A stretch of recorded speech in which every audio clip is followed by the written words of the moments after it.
Hello, everyone. It's Clint. Welcome to Sweetcast, and I want to talk about terrorists and comics. That's right. Specifically, politics and comics, and how you can and can't allocate who is allowed to enjoy your comics, or associate with your comics, or identify with superheroes, and so forth. So, we're going to get into that. First off, though, Downcast, just Downcast, issue number 1 through Alterna Comics is available right now. The link's in the description below. You can order it on alternaaccess.com, and these will be shipping out this month very shortly. They're at the printer right now. As soon as Peter Samedi gets them, he'll ship them out. So I'm really, really proud to be an Alterna creator, and this it really is a landmark issue for me especially. So thank you very much. All right. So comic tropes. First thing I gotta say, don't contact him. You talk about what he's saying or whatever, but don't contact him. It doesn't help anything. Just makes it's not good. I think he makes really good YouTube videos, and for the most part, it's nice because he just talks about comics, and that has been the foundation that he's built his channel upon. Now, the problem comes in when you build your channel on a foundation like that. People come to expect that, and then you start to bring politics into it. You're inevitably going to be cutting off about half of your audience. We've seen this with comic book creators, YouTubers, so on and so on. I guess I've already cut out potentially a good portion of my viewers because I've always sort of made politics and comics the intersection there. But anyway, I was talking to my wife. She loves Instagram. She will follow several people on Instagram that post recipes and things like that. She loves to bake, which explains a lot that's going on with me. But she said that lately they've all been talking about politics, all of these baking, people. And so it's been obnoxious. She's unfollowed people. She's just there for the baking. She just she wants recipes, not political opinions. And so this is the problem, is if you live enough in a bubble, you don't realize that you've got the entire political makeup of the country is interested in a lot of the same things that you are, pop culture wise. So let's see what he says from Comic Tropes. He says, the seditionists that invaded the Capitol today wore a Punisher logo. I say Marvel needs to either aggressively enforce their trademark so it isn't printed everywhere, or abandon the Punisher completely. You can't allow your characters to be used by terrorists. I'm going to take the one option here right now off the table.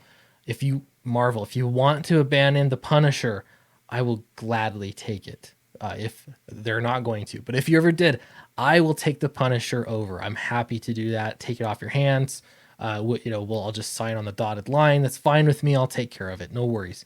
All right. So beyond that, he's got a picture here. I'm not going to get into the specific politics. I think there's some nuances here. Anyway, I don't want to get into it. I'm not taking politics head on here. But the question is, should person you don't like that's doing something stupid in public be wearing and supporting and identifying with a comic book character that you might also like?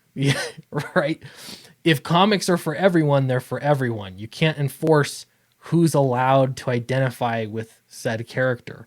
Now, what Marvel could do, and what they have done in the past, is go back to many of their characters and make sure that their comic books virtue signal enough that the general public catches on and they don't identify with those characters. You could do that.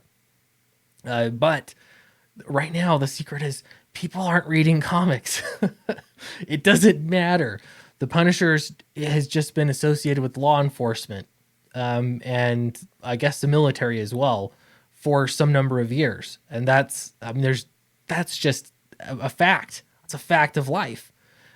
So if this is true, though, if you can appropriate where characters belong, it is kind of funny that the Guy Fawkes mask gets used at often left-wing protests and, yes, riots, vandalism, things like that. Though I haven't seen the Guy Fawkes mask as much as I used to. but the thing is, when you make something that gets picked up by the culture, it then becomes the culture. Yes, you can enforce trademark laws, but for it'd be like Nike saying, "Hey, if we see protesters wearing the Nike swoosh, we're gonna go, reclaim your shoes. They belong to us now because you aren't allowed to wear them."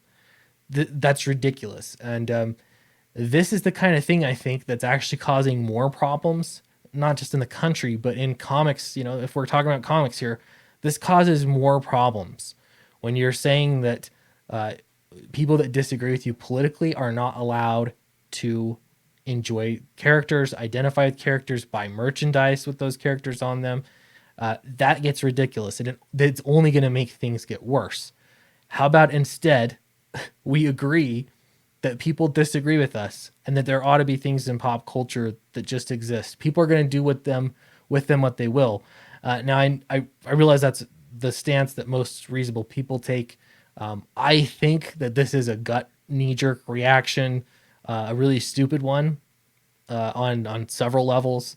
But I'm guessing that whatever, it is what it is. But I want to know what you think about all this. Is this absurd?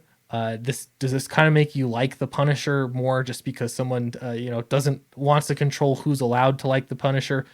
Let me know in the comments below. Don't forget to like and subscribe and check out Downcast issue number 1. You can purchase it right now on Alternate Access. I've got the link directly to the book. You might as well pick up a few other books while you're there because they're very affordable. So thanks very much, and I'll see you next time.